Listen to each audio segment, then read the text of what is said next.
15.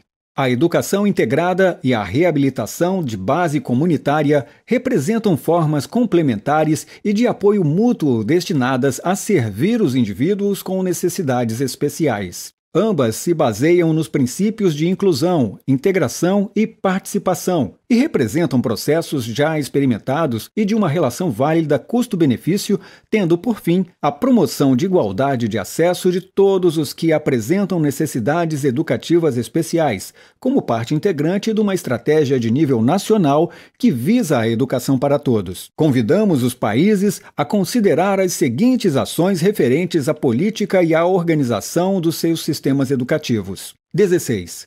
A legislação deverá reconhecer o princípio da igualdade de oportunidades para as crianças, os jovens e os adultos com deficiência na educação primária, secundária e terciária, sempre que possível em contextos integrados. 17. Deverão adotar-se medidas legislativas paralelas e complementares nos setores de saúde, segurança nacional, formação profissional e emprego, de modo a apoiar a legislação educativa e a proporcionar-lhe plena eficácia.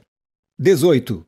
A política educativa, em todos os níveis, do local ao nacional, deverá estipular que uma criança com deficiência frequente a escola do seu bairro, ou seja, a que frequentaria se não tivesse uma deficiência. As exceções a esta norma deverão ser consideradas caso a caso e apenas admitidas quando se conlua que só uma escola ou estabelecimento especial podem responder às necessidades de determinada criança.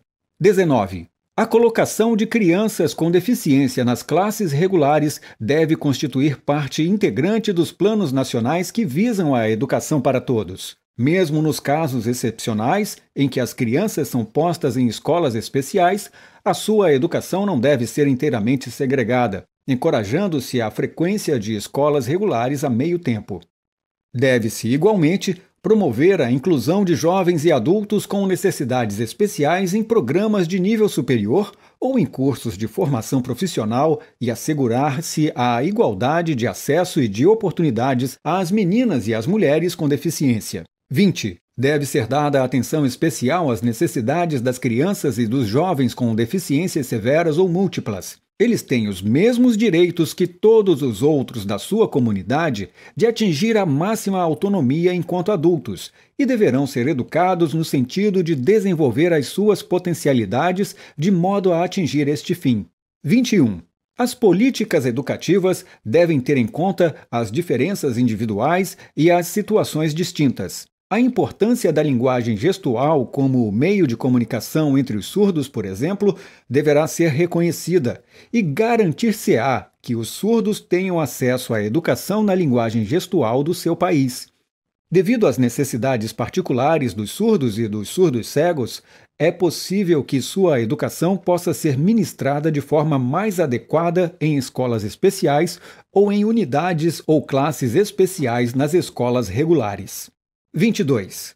A reabilitação da base comunitária deve desenvolver-se como parte da estratégia global relativa à educação e ao treino das pessoas com deficiência numa relação desejável custo-benefício e ser considerada como um método específico no âmbito do desenvolvimento da comunidade, visando a reabilitação, a igualdade de oportunidades e a integração social de todas as pessoas com deficiência. Assim, deve implementar-se através da cooperação dos esforços das próprias pessoas com deficiência, suas famílias e comunidades e dos serviços competentes de educação, saúde, formação profissional e ação social.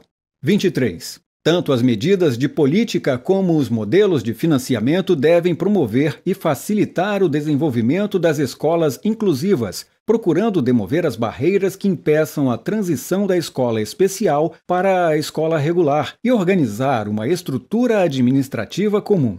O percurso com vista à inclusão deve ser cuidadosamente orientado através da escolha de dados estatísticos capazes de identificar o número de alunos com deficiência que beneficiam dos recursos, conhecimentos e equipamentos destinados à educação de crianças e jovens com necessidades especiais, assim como o número daqueles que frequentam escolas regulares. Deve ser fortalecida em todos os níveis a coordenação entre as autoridades educativas e as que são responsáveis pelos serviços de saúde, emprego e ação social, de modo a garantir-se a respectiva convergência e a complementaridade. O planejamento e a coordenação terão, também, em conta o papel real e potencial que possam representar as agências semipúblicas e as organizações privadas. É preciso um esforço especial para assegurar o apoio da comunidade na satisfação das necessidades educativas especiais. 25. As autoridades do país têm a incumbência de encaminhar financiamentos externos para a educação de alunos com necessidades especiais e, em colaboração com os seus parceiros internacionais, garantir que esta corresponda às prioridades do país e às políticas que apontam para a educação para todos. As agências bilaterais e multilaterais, pela sua parte, devem considerar cuidadosamente as políticas nacionais em relação ao planejamento e à implementação de programas no setor da educação e em setores afins.